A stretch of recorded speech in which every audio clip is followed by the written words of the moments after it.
बिस्मिल्लाहिर्रहमानिर्रहीम। अस्सलामु अलैकुम प्यारे मुअज़्ज़ज़ नाज़रीन, आज मैं इमरान खान साहब के हवाले से एक वीडियो लेके आप लोगों की खिदमत में हाजिर हुआ हूँ। आज की वीडियो को आप लोग ब्रेकिंग न्यूज़ समझ लें। आइए देखते हैं कि इमरान खान साहब के हवाले से और उसकी पार्टी की हवाले से सुप्रीम कोर्ट से ऐसा क्या फैसला आया कि PTI में धूम मच गई। तो चलिए आइए आज की वीडियो देखते हैं, हम सबको पता चल जाएगा कि आज की वीडियो में ऐसा क्या है।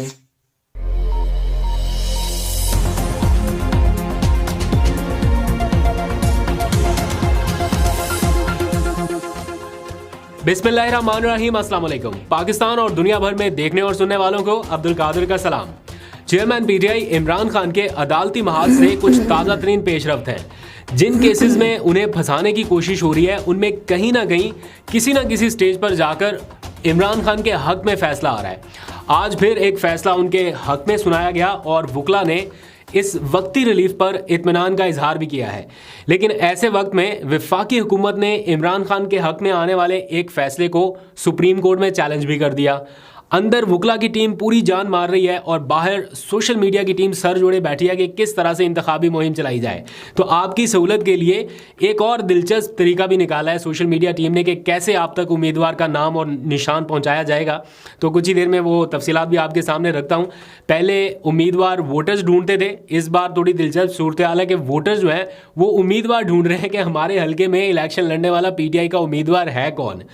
और इससे भी दिलचस्प बात यह है कि पहले एक आध गाना आया करता था बल्ले के निशान के ऊपर, कोई एक PTI का थीम सॉन्ग होता था। अब जितने निशान हैं उतने गाने आ रहे हैं। मतलब हर बंदा सोच रहा है या कोशिश कर रहा है कि हमारे निशान पर भी गाना आए, हमारे निशान का जो थीम सॉन्ग है या पार्टी तराना है वो ज़्यादा वायरल हो। तो इस कोशिश में भी PTI की जो कैंपेन है वो पहले से ज़्यादा हो रही है। खैर, इसी सूरत हाल में जो सबसे बड़ी खबर है वो तो मिस कर गए अब, और वो है चाहत फ़तेह अली खान साहब के हवाले से कि वो आज इलेक्शन कमीशन पहुँच गए अपनी सियासी जमात को रजिस्टर्ड कराने के लिए। वैसे मैं ये समझ रहा था कि जितना कुछ इन हालात में सियासी लोगों के साथ हो गया है, अब लोगों को तसल्ली होगी कि इलेक्शन कोई आसान काम नहीं है या सियासी जमात चलाना कोई आसान काम नहीं है। लेकिन खैर, बाहर थे अच्छे भले, अभी वो इलेक्शन लड़ने के लिए और अपनी पार्टी रजिस्टर्ड कराने के लिए आज पहुंच गया। तो अमली इकदाम कर रहे हैं, वो खाली बातें नहीं है। तो लेकिन खैर, ये तो सारा सियासी मामला था। इस वक्त की ओवरऑल जो सबसे बड़ी खबर है जिसके ऊपर शायद मैं दूसरा व्लॉग भी रिकॉर्ड करूँ कुछ देर बाद, वो है कौमी सलामती कमेटी का इंतहाई अहम इजलास जो इस वक्त चल रहा है। जब मैं आपसे मुखातिब हूँ तो वज़ीर-ए-आज़म हाउस में निगरान वज़ीर-ए-आज़म अनवारुल हक काकड़ की ज़ेर सदारत ये इजलास बताया गया है कि जारी है, जिसमें सारे मुसल्लह अफ़वाज के सरबराहान और चूँकि एपेक्स कमेटी है तो सब जो इस वक्त के स्टेक होल्डर्स हैं वो मौजूद हैं और फ़ैसले बहुत अहम होने हैं। इंतखाबात के हवाले से भी क्या सराहियाँ जो है वो भी शायद ख़त्म हो जाएंगी इस इजलास के बाद तक, होने नहीं होने सब चीज़ें क्लियर हो जाएंगी, लेकिन वो मैं बाद में डिस्कस कर लूँगा। फ़िलहाल आगे बढ़ते हैं। पहले ज़रा सा जिक्र कर लेते हैं आज की ताज़ा तरीन सूरत हाल के हवाले से जो कि घूम रही है सारी की सारी इमरान खान के इर्द गिर्द। आज इमरान खान ने एक इंकशाफ किया है कि मई में जब उनके मुज़ाकरात हो रहे थे PDM की जमातों के साथ, तो उन्होंने एक शर्त रखी थी कि इलेक्शन जो है वो चीफ जस्टिस उमर अता बंदयाल जो उस वक्त के चीफ जस्टिस थे उनके होते हुए नहीं होने चाहिए। यानी जब भी इलेक्शन हो, जो भी तारीख हो, वो उसके बाद की रखें। ये शर्त थी जो अभी तक मंजर आम पे नहीं आई थी। आज इमरान खान साहब ने इसका ऐलान किया क्योंकि बहुत सारे लोग ये समझते हैं कि अच्छे भले PDM के साथ मुज़ाकरात हो रहे थे, हुकूमत और अपोजिशन की टीमें बैठी हुई थी। मैं चूँकि खुद इन चीज़ों को कवर कर रहा था तो मेरे भी माइंड में कहीं ना कहीं ये आया कि अच्छे भले तो मुज़ाकरात चल रहे थे, कहीं थोड़ा ऊपर नीचे करके अगर मुज़ाकरात कर लेते, कोई एक चीज़ तय कर लेते, क्योंकि ये सारा कुछ 9 मई से चंद दिन पहले हो रहा था। यानी मई के महीने में या 6-7 मई को या 5-6 मई को ये मुज़ाकरात चल रहे थे। 14 मई को इलेक्शन की डेट थी, बीच में ये मुज़ाकरात थे और फिर दरमियान में हुआ 9 मई का वाक़या। तो मेरे भी माइंड में कई बार आया कि उस वक्त अगर मुज़ाकरात कामयाब हो जाते तो शायद इस सिचुएशन से ना PTI को गुजरना पड़ता जिससे अब गुजर रही है। लेकिन आज इमरान खान साहब ने बताया कि उस वक्त जो शर्त रखी गई थी वो ये कि इलेक्शन की तारीख उमर अता बंदयाल साहब के जाने के बाद रखी जाए। तो दूसरी तरफ का वर्जन आना अभी बाकी है, पता चले कि वो क्या कहते हैं, इसके ऊपर भी नज़र रखेंगे। बट अगर वाकई ये शर्त थी तो इमरान खान साहब कहते हैं हम ये शर्त कैसे मान सकते थे, क्योंकि हमारा तो मुतालबा ये था कि 90 रोज़ की आइनी ड्यूरेशन के दौरान इलेक्शन कराए जाए। तो इसलिए वो डेडलॉक पैदा हुआ और वॉट एवर जो भी आगे सिचुएशन हुई वो आपके सामने। इमरान खान ने आज आप लोगों के नाम एक अपना पैगाम भी रिकॉर्ड करवाया है। कुछ ही देर में एज इट इज़ वो सारा पैगाम भी आपके सामने रखूंगा, उनके ट्विटर के ऊपर भी है, बाकी सब जगहों पर भी। लेकिन पहले ज़रा सा जिक्र उनके खिलाफ जो केसेस में आज की होने वाली ताज़ा तरीन कार्रवाई। इस्लामाबाद हाई कोर्ट ने आज इमरान खान और बुशरा बीबी के खिलाफ जो इद्दत में निकाह का केस था उसमें गवाहों के बयानात रिकॉर्ड करने से रोक दिया है। आज जो जज साहब हैं जिन्होंने ये गवाहों के बयान रिकॉर्ड करने थे, कुदरतुल्लाह साहब, वो अडयाला जेल में मौजूद थे और वो गवाहों के बयानात उन्होंने रिकॉर्ड करने थे, लेकिन आज ये रोक दिया गया, यानी स्टे ऑर्डर आ गया। तो इस पर पीटीआई के जो वकला हैं वो काफ़ी इत्मीनान का इजहार करते नजर आए कि ये उनकी एक लीगल कामयाबी है, वक्ती कामयाबी सही, वक्ती रिलीफ सही, लेकिन अ साई ऑफ रिलीफ उनके लिए ज़रूर है। तो ये chief justice Islamabad high court Aamir Farooq साहब की अदालत से ये डिसीजन आया और काफ़ी देर के बाद उनकी अदालत से ये पीटीआई को मिलने वाला पहला रिलीफ है। तो इमरान खान और बुशरा बीबी के जो वकील हैं सलमान अकरम राजा, वो जब आज अदालत में पेश हुए तो उन्होंने ये बताया कि सारी जो डिस्ट्रिक्ट जुडिशरी है वो अडयाला जेल में मौजूद है गवाहों के बयानात रिकॉर्ड करने के लिए। तो अदालत ने पूछा कि गवाहों के बयान रिकॉर्ड कराने से अगर हम रोक देते हैं तो बताएं कि आपका असल मामला है कि आप रिलीफ चाहते क्या हैं।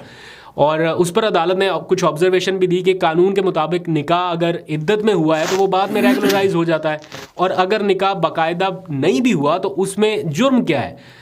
जिसके बाद कुछ थोड़ी बहुत जिरा हुई और अदालत ने निकाह केस में जो ट्रायल है वो रोक दिया, बल्कि ट्रायल कोर्ट को गवाहों के बयानात रिकॉर्ड करने से रोक दिया है। तो ये फिलहाल इमरान खान साहब के लिए एक रिलीफ था।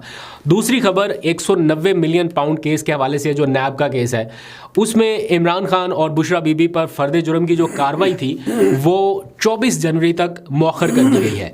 इस केस में इमरान खान ने अपनी कानूनी टीम भी अब बदल दी है। अब बैरिस्टर अली जफ़र, सिकंदर जुल्करनैन सलीम और मोहम्मद उस्मान नामी जो वकला की टीम है, ये अब इस केस की पैरवी करेंगे। जो पहले वकील पैरवी कर रहे थे उनको फिलहाल रोक दिया गया है। वजूहात अभी तक सामने नहीं आई, लेकिन बताया गया है कि कुछ वकला ऐसे भी उसमें शामिल थे जो अपनी इलेक्शन कैंपेन में मसरूफ़ थे और किसी से कुछ शिकायत भी थी, लेकिन ये हतमी नहीं है, ऐसी इतलात है। बहरहाल इमरान खान साहब ने अपनी जो टीम है आज जेल में वो तब्दील कर दी है। और फिर आज की जो समाअत थी उसके बाद फर्द जुर्म की जो कार्रवाई है वो मौखर हो गई। तीसरी खबर साइफर केस के हवाले से है और ये बहुत इंटरेस्टिंग फेज़ में चला गया ये मामला। और ये पहले बता दूं, फिर मैं सोशल मीडिया की दिलचस्प स्ट्रैटेजी भी आपके सामने रखनी है कि कैसे आज की जो स्ट्रैटेजी है वो आपकी सहूलत के लिए बनाई है, वोटर्स के लिए, कि वो निशान और उम्मीदवार को ढूंढ सकें। तो साइफर केस में पहले इस्लामाबाद हाई कोर्ट ने उसका जो जेल ट्रायल था वो कलादम करार दे दिया।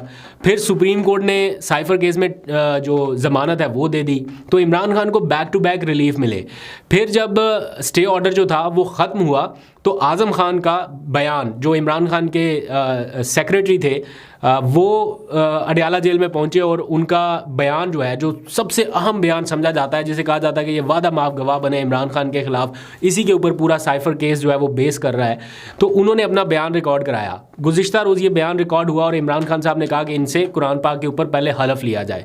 तो हल्फ लेने के बाद जो बयान आज़म खान ने दिया, वहाँ पर जो बातें की हैं, उसके बाद इमरान खान साहब ने उनको शाबाश दी या एक तरह से थपकी दी उनको। तो इसके ऊपर जो इसको सारी कार्रवाई को कवर करने वाले रिपोर्टर हैं वो ये बताते हैं कि इमरान खान से जब आज पूछा कि आज़म खान आपके ख़िलाफ़ गवाह बना तो आपने उसे ही थपकी दे दी, ऐसा सब क्यों हुआ, तो इमरान खान ने बताया कि जो आज़म खान ने बयान दिया है या जो कुछ भी आज़म खान ने कहा ऑन ओथ, एग्जैक्टली यही तो मैं कह रहा हूँ। और आज़म खान का अदालत में ये बयान इमरान खान के एक तरह से मौक़िफ़ की तस्दीक कर रहा है। और जो वो मुसलसल कह रहे थे कि साइफ़र के ज़रिए पैगाम दिया गया, हुकूमत तब्दील करो एंड ETC, वो कोर्ट रिपोर्टर्स ये कह रहे हैं कि इमरान खान ये समझते हैं कि आज़म खान ने जो कहा वो बिल्कुल ठीक है और वही इमरान खान साहब का एक्चुअल मौक़िफ़ है। खैर, साइफर केस के इस सारे मामले में आज एक और बड़ी डेवलपमेंट हुई, वो ये कि वफाकी हुकूमत ने इमरान खान के ख़िलाफ़ जेल में जो साइफर ट्रायल कलअदम करार देने का इस्लामाबाद हाई कोर्ट का फैसला था जस्टिस मियां गुल हसन औरंगज़ेब का, उसे सुप्रीम कोर्ट में चैलेंज कर दिया है।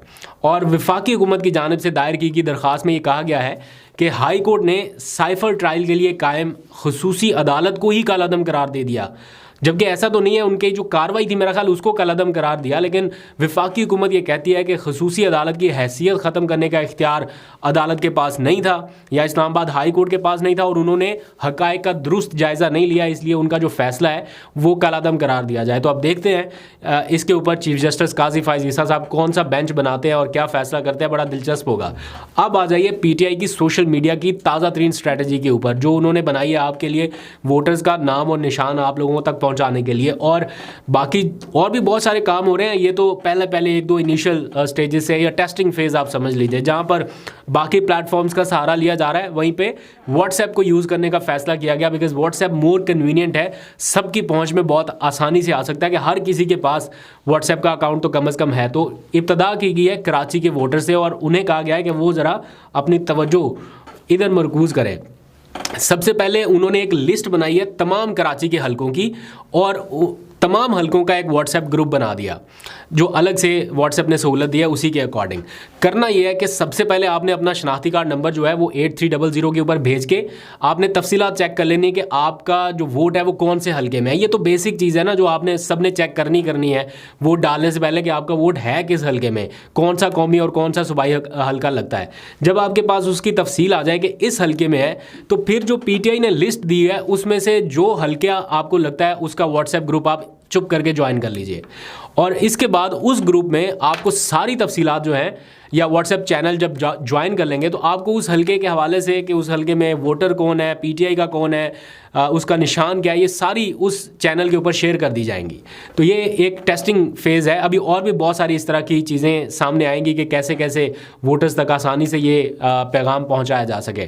पैगाम की बात हो रही है तो आज इमरान खान साहब ने भी अपना एक पैगाम आप लोगों के नाम जारी किया है, उनके ट्विटर अकाउंट के ऊपर है, लेकिन उसमें से कुछ जो मेन चीज़ें हैं वो मैं पढ़ के यहाँ पे बता देता हूँ। उन्होंने कहा है कि 8 फरवरी आज़ादी और ग़ुलामी में फ़र्क का दिन है। मुझे यकीन और एतमाद है कि मेरी कौम आज़ादी के साथ खड़ी है, अपने वोट से पाकिस्तान की आज़ादी को महफूज बनाएगी। हमारा इंतखाबी निशान छीन कर हमें मैदान में उतारा गया है, मगर इसके बावजूद बदतरीन धांधली की कोशिश की जा रही है। मेरी कौम खसूसन माओं, बहनों, बेटियों और मेरे कारकुनान हिम्मत और दिलेरी से जुल्म का मुकाबला करके मेरा सर फ़ख्र से बुलंद कर रहे हैं। फिर उन्होंने कहा कि जेल में बैठकर अल्लाह के फजल और अपनी कौम की मदद से इन सारे मुजरमों को आइन और कानून के अंदर रहते हुए शिकस्त दूंगा। फिर उन्होंने कहा कि राय आमा के तमाम आज़ादाना अंदाजे तहरीक इंसाफ की बेपनाह मकबूलियत और 3/4 जैसी तारीखी अक्सरियत से इंतखाब के इशारे दे रहे हैं। कौम आज़ादी का इंतखाब करके तहरीक इंसाफ को कानून की हुक्मरानी, दस्तूर की बालादस्ती और जमहूरियत की बहाली का मैंडेट देना चाहते हैं। मैं ये चाहता हूँ कि मेरी कौम का हर फ़र्द तैयारी करे और अपने वोट के ज़रिए पाकिस्तान को दस्तूर और कानून की राह पर डालने के लिए 8 फरवरी को वोट डाले और अपने वोट की हिफाजत यकीनी बनाएं। ये चेयरमैन PTI इमरान खान का पैगाम है आप लोगों के नाम, जो उन्होंने जेल से अपने लोगों को ज़ाहिर बात है डिक्टेट कराया होगा, दैन ये आ गया सोशल मीडिया के ऊपर, उनके अकाउंट के ऊपर। तो आप लोगों की ज़िम्मेदारी है एक तरह से जो लगाई है उन्होंने कि अपने वोट की हिफाजत कम से कम ज़रूर कीजिए। तो मेरे प्यारे मुअज़्ज़ज़ व मोहतरम नाज़रीन, ये था हमारा आज का वीडियो। हम उम्मीद करते हैं कि आप लोगों को हमारे वीडियोस पसंद आ रहे होंगे। आप लोगों से गुजारिश है कि हमारे वीडियोस को लाइक, कमेंट्स एंड शेयर किया करें और हमारे चैनल को सब्सक्राइब करके घंटी का निशान ज़रूर दबाएं।